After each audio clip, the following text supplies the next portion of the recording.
मैं इतनी मोटी कैसे हो गई हूँ? कहीं मैं प्रेग्नेंट तो नहीं हो गई? रामू, रामू। जी जी मेम साहब, बुलाया आपने? हाँ रामू, एक बात पूछनी तुझसे। हाँ जी। जरा तू देख के बता कि मैं मोटी हो गई हूँ क्या? घूमना जरा, लग तो रही है पीछे से मोटी। क्या कह रहा है तू? मैं पीछे से नहीं कह रही हूँ, फिर आगे से देखना। आगे से जरा थोड़ा सा नहीं, जैसा पहले थी ऐसी ऐसी हो। रामू तो सही से देखना, मैं सच में मोटी हो गई हूँ। देख मेरा पेट ना दिन ब दिन बाहर आता जा रहा है। मुझे ऐसा लग रहा है कि मैं प्रेग्नेंट हो गई हूँ। अरे मेम साहब, आप प्रेग्नेंट वगैरह नहीं हुई हो। आपने ना ज्यादा खाना खा लिया है, गैस बन गई पेट में, इस वजह से आपको ऐसा लग रहा होगा। अरे गैस की गोली खा लो, सब कुछ ठीक हो जाएगा। अरे नहीं नहीं रामू, तू कैसी बात कर रहा है? मुझे ना कभी कभी ऐसा लगता है ना, जब मैं बैठती हूँ ना तो मेरा पेट अंदर अंदर से ना यूं यूं होता है, और कभी इधर से भी होता है यूं यूं, और कभी नीचे से भी होता है यूं यूं। तो पता है ये क्यों होता है जब औरत प्रेग्नेंट हो जाती है? बताऊं, कुछ नहीं हुआ है।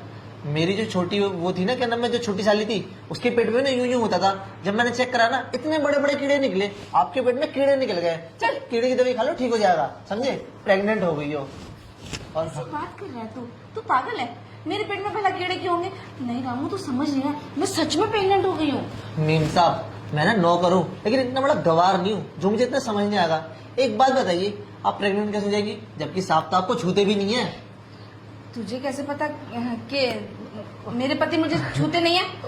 वो एक्चुअली वो क्या है ना कि मीम साहब, एक बार ना आपके घर के वो रूम के बाहर से मैं निकल रहा था, तो दरवाजे में से आवाज आ रही थी। आप सांप को डांट रही थी कि आपका तो खड़ा नहीं होता, कुछ नहीं होता, तो वो सुन लिया था मैंने। ऐसा कुछ नहीं है, वो उसी दिन की बात है, बस उसी दिन। बाकी तो वो हमेशा मुझे छूते हैं, और छूते नहीं तो बस सोच मैं प्रेग्नेंट कैसे होती। अरे मीम साहब, हमें बेवकूफ मत समझो। हमें पता है सांप सिर्फ छू सकते हैं, उनका कुछ होता नहीं है। अरे एक बार देखा था मैंने सांप को, सांप का ना तंबूड़ा ऐसे था, ऐसे नहीं हो रहा था। पता है, उनमें मूतने के लिए भी शिलाजीत की गोली खानी पड़ती है। कैसे बातें करता है अपने सांप के लिए? अब मीम साहब जो है तो है, छुपाए से बुरी बात थोड़ी छुपती है, सामने आ ही जाती है। वैसे मीम साहब, आप प्रेग्नेंट हो गए सकते हो, मैं ये सोच रहा हूँ। अरे रामू, यही तो टेंशन मुझे है कि मैं प्रेग्नेंट कैसे हो गई। तेरे मालिक ने तो मुझे 6 महीने से छुआ तक नहीं है। फिर हाँ, आ गई मेरे दिमाग में, सारी आ गई।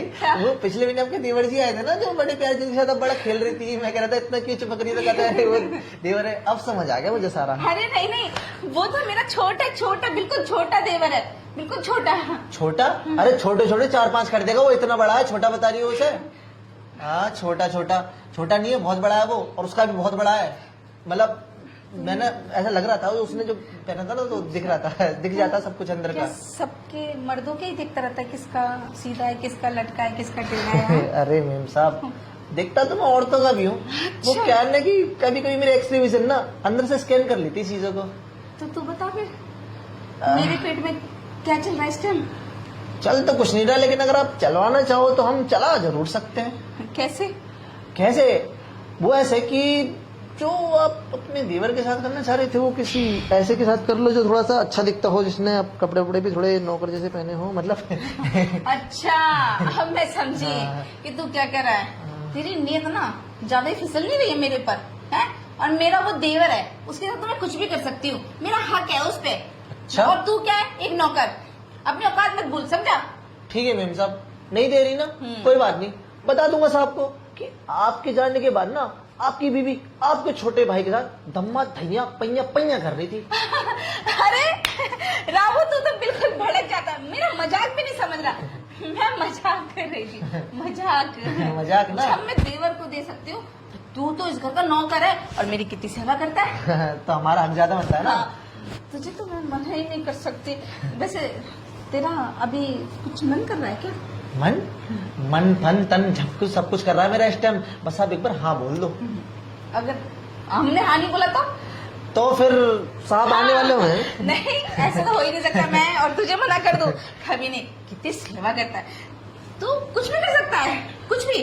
तो फिर मैडम देर किस बात की, चलिए जल्दी बेडरूम में। साफियत बोलना, आपकी चादर ना अभी भी झाड़ के आओ, बिल्कुल नीट एंड क्लीन है। थोड़ा सा गंदा कर दूंगा फिर धो दूंगा। आ जाओ जल्दी। अच्छा, वैसे मैं आ तो जाऊंगी और हम वो भी कर लेंगे।